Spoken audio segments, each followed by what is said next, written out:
Hello and welcome. We are the Sustainable Agriculture team, and we're currently working on developing a cost-effective aquaponic system for use in Africa.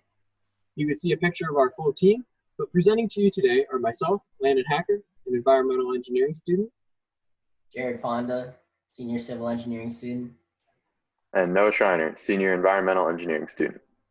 We also have a picture of all of our fish that we have in our system as well. So aquaponics is an alternative agriculture technique that uses no soil. It rather uses nutrient-rich water cycling through planted media beds in a fish tank. The fish are fed and their waste becomes the nutrients the plants need to grow. Aquaponics uses no fertilizers or pesticides and can grow plants faster using 90% less water than traditional agricultural methods. You can see a simplified flow diagram of our system on the left-hand side, but I think the best thing to do is to have a video tour, which we'll start now. So these are starting at the fish tank, which is a 250-gallon IBC tote, and water runs from the fish tank to the clarifier, which is a green barrel. The clarifier is a solid separator. It separates large solids from the water flow as it moves into the media beds. Media beds are constructed from an IBC tote that is cut in half and filled with pea gravel. It's important to note that there is no soil in those media beds. It is just pea gravel and water.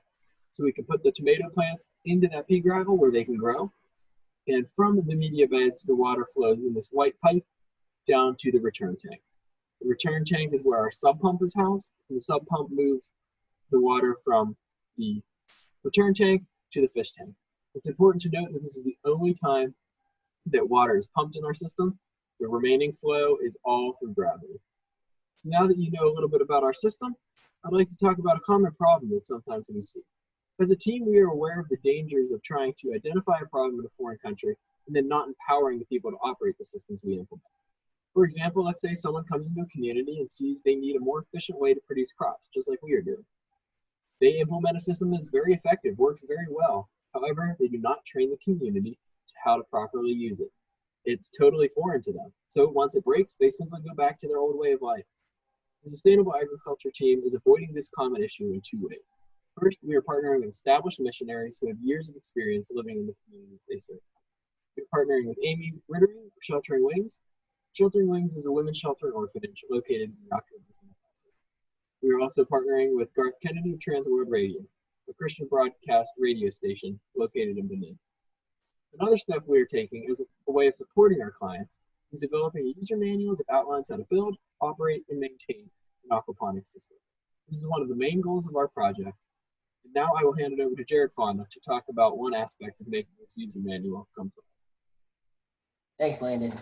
So as engineers, we always want to keep optimizing and improving on our designs, which includes looking at the materials and important factors within our system. So our prototype is what's called a best practice system. So we build our system and we are studying aquaponics, using it. We are constantly learning from it. We are constantly tweaking it in order to make it better.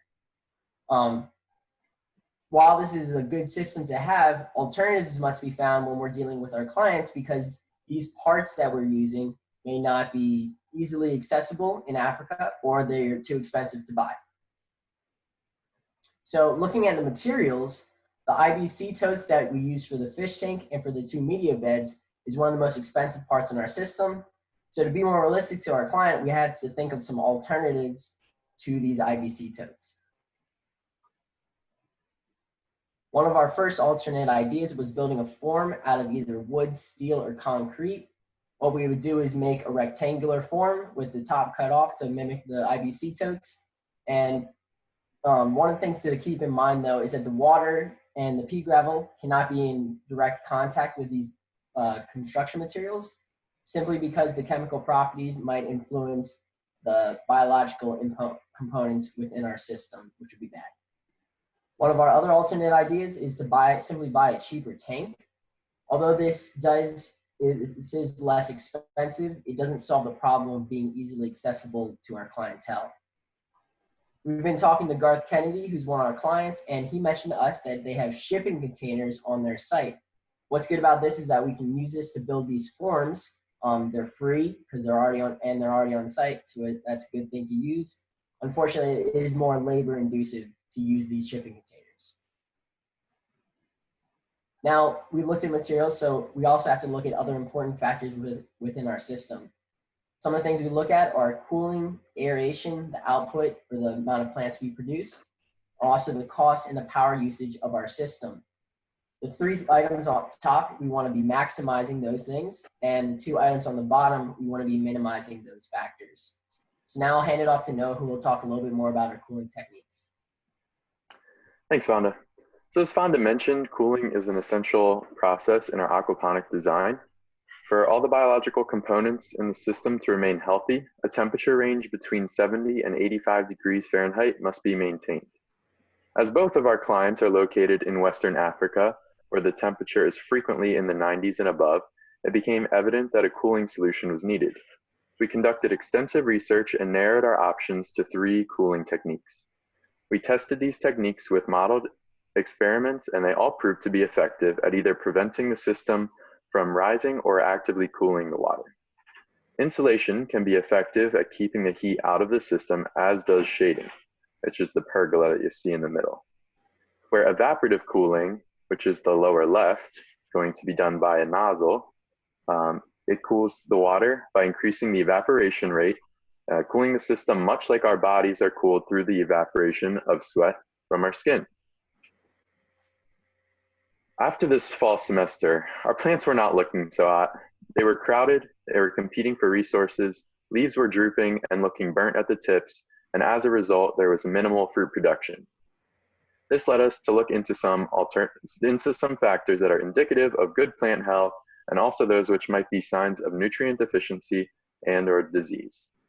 So some of the diseases and infections we looked into will be seen above. These mimic some of the characteristics that we saw in our system as it was in its unhealthy state during the fall. These can also be similar in signs and symptoms to that of many nutrient deficiencies you'll see here. Those are broken up into 2 categories. These are also very important to note as you're going along, any signs and symptoms that you see.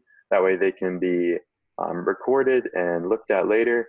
And keeping track of all these and adding supplements to your system might be necessary to increase your overall plant health. And that was the objective of learning about all these deficiencies and diseases.